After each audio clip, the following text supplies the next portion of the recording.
시체녀, which means bodyguard.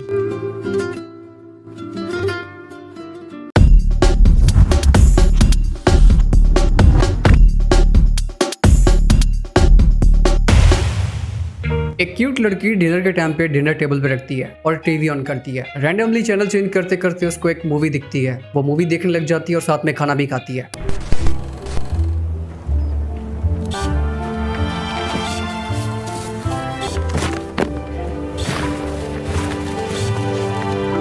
Movie के and होने के बाद वो एक व्हाइट पेपर उठाती है और 2 लाइन ड्रॉ करती है एंड देन नेक्स्ट डे वो उस जगह को ढूंढने के लिए निकल जाती है। उस जगह को ढूंढते ढूंढते वो उस जगह तक पहुंच जाती है and then somebody found the body of girl.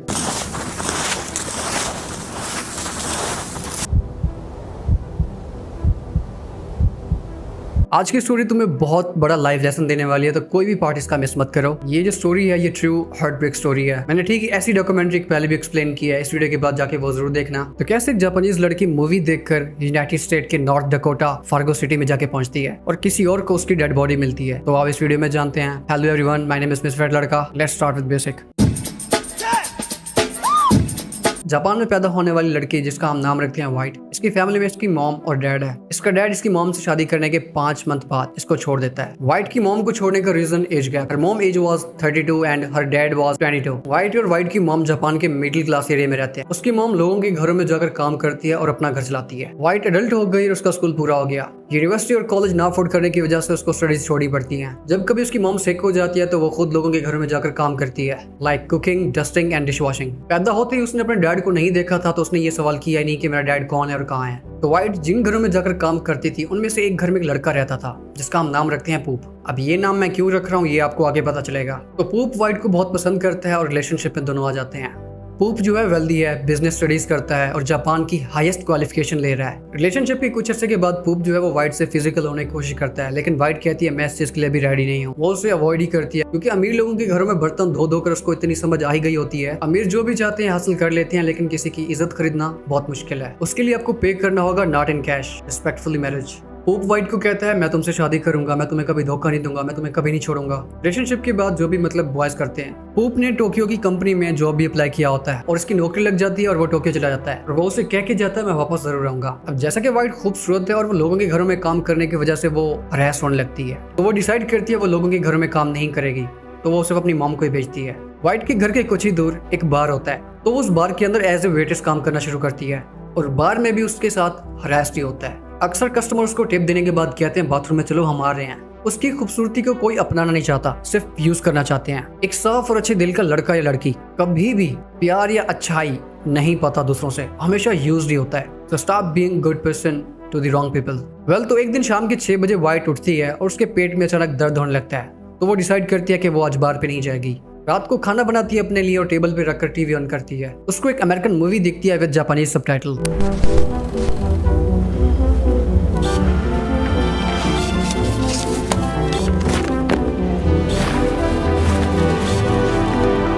ये देखने के बाद व्हाइट पेपर पे मैप ड्रॉ करती है एंड मूवी एंड होने के बाद वो अपने तकिए के नीचे रखकर सो जाती है पेपर को। नेक्स्ट डे वो मॉम से कहती है मैं अमेरिका जा रही हूँ, मेरे पास सेविंग्स हैं और मुझे वहाँ पर जॉब भी मिल गई है। बार के ऊपर काम करते वक्त उसको एक अमेरिकन आदमी मिलता है और वो उसको ट्रैवल एजेंसी में जॉब करने की ऑफर करता है। मॉम देखती है वो अडल्ट हो चुकी है, अपने लाइफ के फैसले वो कर सकती है, तो वो उसे कहती है ठीक है बट टेक केयर। तो व्हाइट कॉन्टेक्ट करती है ट्रैवल एजेंसी से और उनके पास चली जाती है। अमेरिका जाने के बाद and during job it's been 4 week and that the travel agency got bankrupt. Travel agency bankrupt निकलती है और उसकी जॉब छूट जाती है और तब व्हाइट की सराउंडिंग चीजें और भी ज्यादा मुश्किल हो जाती है। उसको समझ नहीं आ रहा होता कि वो क्या करे एंड देन उसके पास जो पेपर होता है वो अपना पेपर देखती है और यूनाइटेड स्टेट के नॉर्थ डकोटा में चली जाती है। और वहां पहुंचने के बाद उसको रियलाइज होता है कि जो उसने कपड़े पहने हुए हैं वो उस वेदर की नहीं है।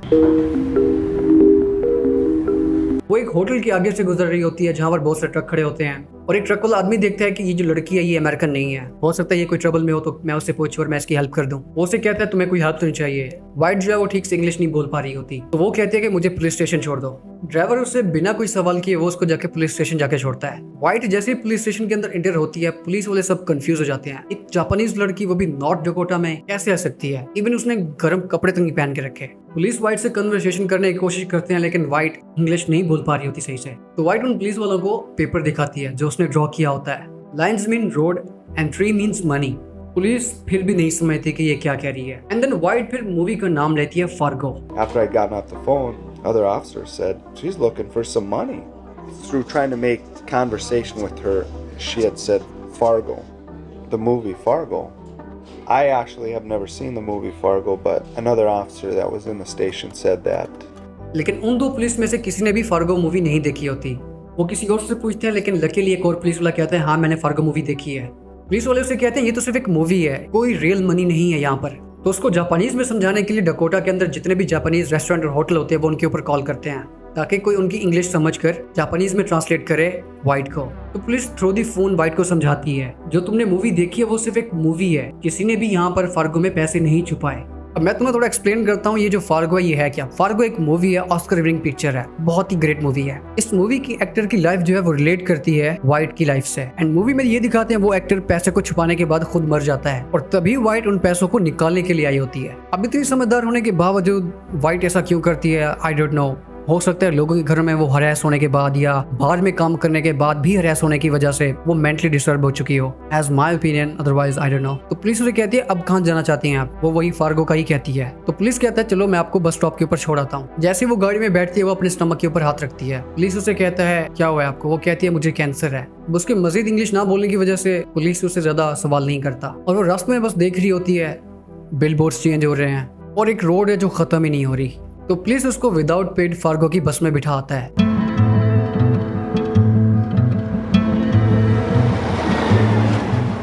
एंड फाइनली वो जहां पहुंचना चाहती है वहां पर पहुंच जाती है फार्गो। फार्गो बस स्टेशन के ऊपर पहुंचते ही उसको एक होटल दिखता है। वो उस होटल के ऊपर जाती है जॉब पूछने के लिए। मैनेजर उसको देखकर खुश हो जाता है, वो कहता है बहुत ही यंग है, क्यूट लड़की, तो ठीक है मैं इसको हायर करता हूँ। तो वो उसको जॉब दे देता है। Another attractive young Japanese girl came up.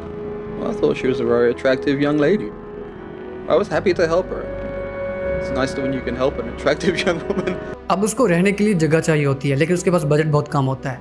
उसको पता चलता है कि एक पास में लैंड लेडी है, उसके पास अपार्टमेंट है, तो वो उसके पास चली जाती है। वो उस लेडी से एक रूम लेती है रेंट के ऊपर और उसे रूम मिल जाता है। वाइट का नेबर साइकोलॉजिस्ट स्टूडेंट होता है, वो उसको लाइक करता है लेकिन वाइट उसे इग्नोर करती है। और स्टूडेंट का कहना है वाइट हमेशा अपने विंडो को कार्डबोर्ड से कवर रखती, वो हमेशा अपने खिड़कियां और दरवाजे बंद ही रखती। एक दिन वो स्टूडेंट वाइट के रूम से आवाजें सुनता है जैसे वाइट किसी लड़ रही हो, झगड़ रही हो, लेकिन जैसे वो उसके दरवाजे के बाहर पहुंचता है और सुनता है वहां पर सिर्फ एक वाइट की आवाज आ रही होती है, दूसरे किसी की आवाज नहीं होती। एक दिन वो अपने बार से फ्री होकर किसी रैंडम बार में जाती है और इस बार का ओनर नोटिस करता है कि ये जो लड़की है ये अमेरिका की नहीं है, तो क्यों ना मैं इससे थोड़ी बातचीत कर लूं। तो जैसे साथ बैठते हैं तो वाइट उसको एक मैप दिखाती है। वो कहती है ये जगह बेस्ट है रात को स्टार्स देखने के लिए, तो क्या आप मेरे साथ चलोगे स्टार देखने के लिए। वो उसे कहता है मेरे पास गर्लफ्रेंड है और मैं उसे बहुत प्यार करता हूँ, तो नो चांस। और वो उस दिन ड्रंक होकर अपने अपार्टमेंट में आती है। वो अपनी की लॉस कर चुकी होती है। वो लैंड लेडी से दोबारा कोई नई की मांगती है एंड देन वो अपने रूम में चली जाती है। एंड नेक्स्ट डे वो सुबह उस फार्गो वाली मूवी की जगह को ढूंढने निकलती है। टैक्सी बुक करती है और रास्ते में जितने उसके पैसे पूरे हो जाते हैं तो ड्राइवर उसे ड्राइव ऑफ करता है। There are very few homes there. There are no hotels. There are no motels. Some people may be afraid of dogs or wild animals. This didn't seem to concern her at all. लेकिन वो taxi driver से ये भी कहते हैं ये जगह बहुत ही खराब है, यहाँ पर जंगली जानवर हैं, भालू हैं और यहाँ पर हेडशॉट काउंटर्स भी होते हैं, तो मत जाओ। लेकिन वो उसका नहीं सुनती, वो चली जाती है। कुछ माइल्स पैदल चलने के बाद वो एक पहाड़ी को क्रॉस कर रही होती है। वहां पर एक वुमन घर का कचरा जलाने के लिए बाहर निकलती है अपने कुत्ते के साथ। वो कुत्ता उस लड़की को देखकर भौंकता है, वो उसे आवाजें मारती है लेकिन वो नहीं सुनती। और वाइट यू टर्न मारने के बजाय वो शॉर्टकट मार रही होती है ताकि वो जल्दी पहुंच जाए दूसरी साइड। दो दोस्त लेक की तरफ जा रहे होते हैं और वो अचानक देखते हैं कि लड़की पहाड़ से उतर रही है नीचे। उनको बहुत ही अजीब लगता है। वो जैसी रोड के ऊपर पहुंचती है वो उनसे लिफ्ट मांगती है, तो वो रुकते हैं, उसको बिठाते हैं, देन चल पड़ते हैं। उनमें से एक दोस्त लड़की को कहता है तुम वेट्रेस हो। वो कहती है हाँ मैं वेट्रेस हूँ और मुझे जॉब पे जा रही हूँ, मुझे लेट हो रही थी, तभी मैंने ये सिर्फ ये शॉर्टकट मारा था रास्ता। एंड रैंडमली वो किसी जगह पे रुकने का बोलती है एंड देन वहीं से उतर जाती है। और उसके बाद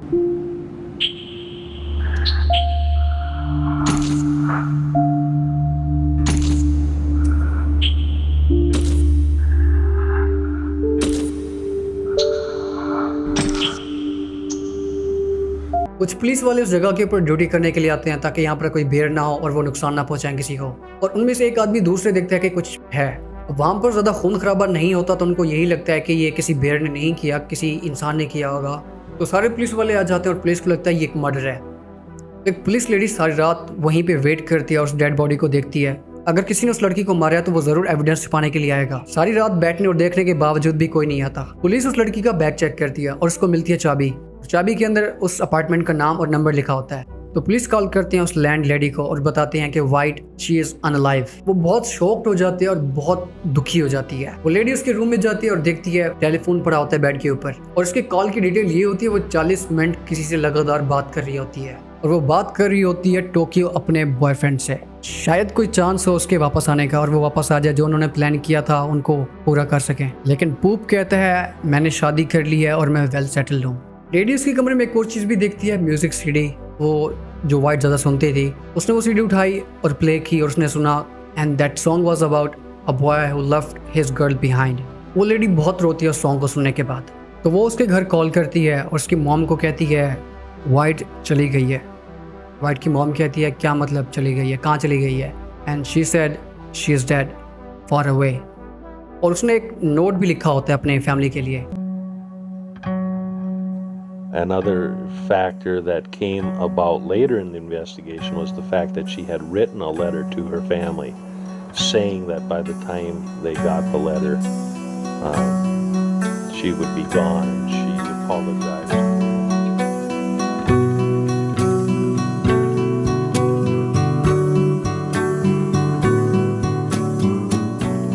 It could have been that she decided to take an overdose of drugs, that she decided to... अब पुलिस को समझ नहीं आ रहा था इसकी डेथ कैसे हुई है। एक पुलिस वाला कहता है कि जब मैं इसको बस स्टेशन के ऊपर छोड़ने गया था तो उसने मुझे खुद बताया था कि इसको कैंसर है, लेकिन जब उसका मेडिकल टेस्ट होता है उसके रिपोर्ट में ये आता है कि उसको कोई भी कैंसर नहीं होता। अब पता नहीं उसने पुलिस से भी झूठ क्यों बोला था, कोई वजह होगी इसकी भी। तो उसकी डेथ पिल्स खाने की वजह से हुई है और ज्यादा शैम्पेन पीने की वजह से हुई है एंड दैट्स। और इसके मरने के बाद वाइट की डेथ स्टोरी पूरी दुनिया में फेमस हो गई।